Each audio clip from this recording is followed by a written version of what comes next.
नमस्कार दोस्तों, क्या हालचाल, कैसे हैं आप। आज मौसम ठीक है जोधपुर के अंदर। बारिश तो नहीं हुई लेकिन ठंडी हवा चल रही है।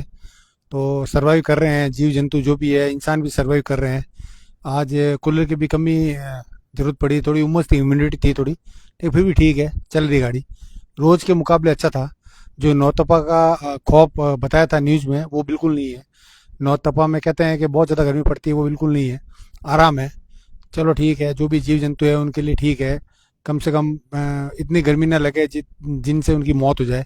इंसान तो चलो घर में रह के या कहीं बैठ के भी अपने आप को बचा सकता है, जीव तो कैसे बचाएंगे। चलो, आज हम बात करते हैं उन लोगों के बारे में जो लोग भगवान में सच्ची श्रद्धा रखते हैं और पूरी अंतरात्मा से ईमानदार रहते हैं और गलत काम नहीं करते हैं और सही रास्ते पर चलते हैं। भगवान उनकी बहुत जल्दी सुनता है, चाहे वो कोई भी हो। बस ये है कि आप सच्चे दिल से किसी चीज़ को मांगिए या उसकी इच्छा करिए, लेकिन वो अच्छी चीज़ होनी चाहिए। ऐसे नहीं आप गलत चीज़ मांगो, गलत नीयत से मांगो, वो नहीं होनी चाहिए। अच्छी नीयत होनी चाहिए आपकी, अच्छी श्रद्धा होनी चाहिए। वो चीज़ आपको जरूर मिलती है। मैं आपको एक छोटी सी कहानी सुना तो फिर बात करते हैं।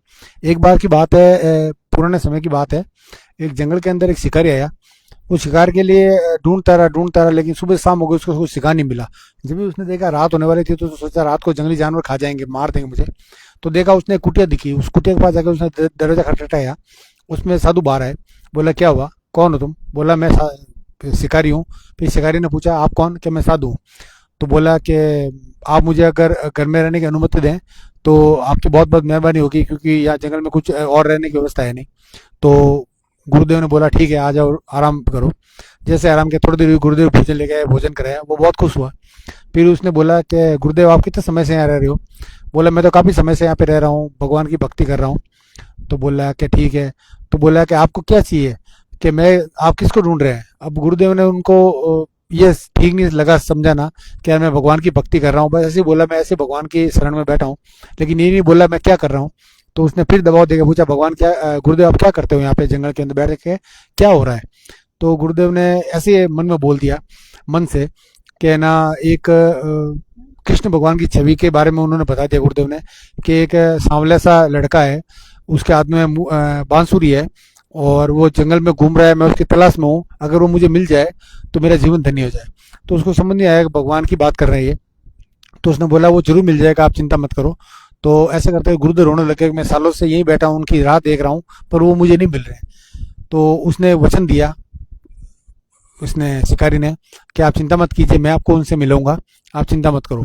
फिर वो सुबह हुई तो उन्होंने शिकारी ने उसका गुरुदेव का भोजन कर रखा था, तो उसका भोजन कर चुकाना था। शिकारी भी अच्छे दिल का था।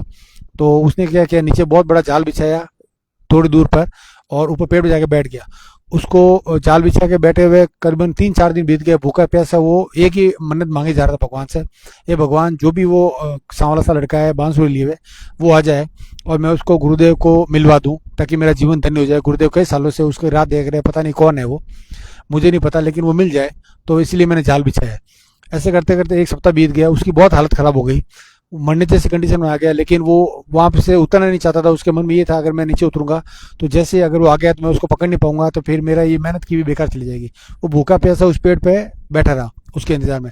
ऊपर से भगवान कृष्ण देख रहे थे, यार ये इतनी श्रद्धा से मुझे याद कर रहा है, तो मुझे जाना चाहिए। वो आए और उस जाल में खुद ही फंस गए। फिर उसने बंदे ने, शिकारी ने, बहुत खुश हुआ, वो उसको कंधे पे उठाया, गुरुदेव के पास लेके गया। जैसे ही गुरुदेव के सामने लेके गया, वो गुरुदेव ने भगवान को पहचान लिया, उसके पाँव में गिर पड़ा। बोला हे भगवान, मैंने इतने साल तपस्या की, आप नहीं मिले मुझे, और आपने एक सप्ताह के अंदर ही 7-8 दिनों में ये ना इसको दर्शन दे दिए, ऐसा क्यों। तो भगवान कृष्ण ने कहा कि देखो, जो तुम्हारी श्रद्धा थी उसमें और इसकी श्रद्धा में बहुत फर्क है। ये पूरी अंतर आत्मा, शरीर, दिमाग, सबसे मुझे याद कर रहा था और मुझे ही याद कर रहा था, 24 घंटे मेरे नाम ले रहा था। और तुम जब पूजा पाठ कर रहे थे तो तुम्हारा ध्यान इधर उधर भी घूम रहा था, दूसरी चीजों में भी जा रहा था, इसीलिए तुम्हारी भक्ति सफल नहीं हुई। और इसने दिल से मांगा, अंतरात्मा से मांगा, तो इसकी भक्ति सफल हो गई। तो मॉरल ऑफ स्टोरी यही है, भगवान के मंदिर में हाथ जोड़ो या घर के मंदिर में हाथ जोड़ो या कहीं पे भी बैठे भी हाथ जोड़ो। अगर सच में आपको कोई परेशानी है और परेशानी से निजात पाना है तो भगवान को सच्चे मन से याद करो, लेकिन वो आपकी चीज नेक होनी चाहिए। गलत चीजों में भगवान कभी साथ नहीं देते। वो चीज नेक होनी चाहिए। कोई परेशानी है, भगवान आते हैं, उसमें मदद करते हैं, 100% आपको उसका रिजल्ट मिलेगा। लेकिन चीज वही है, घूम फिर के भगवान से सच्ची आत्मा से सही चीजों के बारे में अगर आप मांग करोगे तो मांग आपकी जरूर पूरी होगी, अगर आपके कर्म में लिखी हुई है।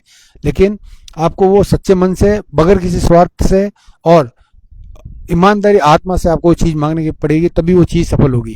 ठीक है जी, धन्यवाद। जय श्री राम।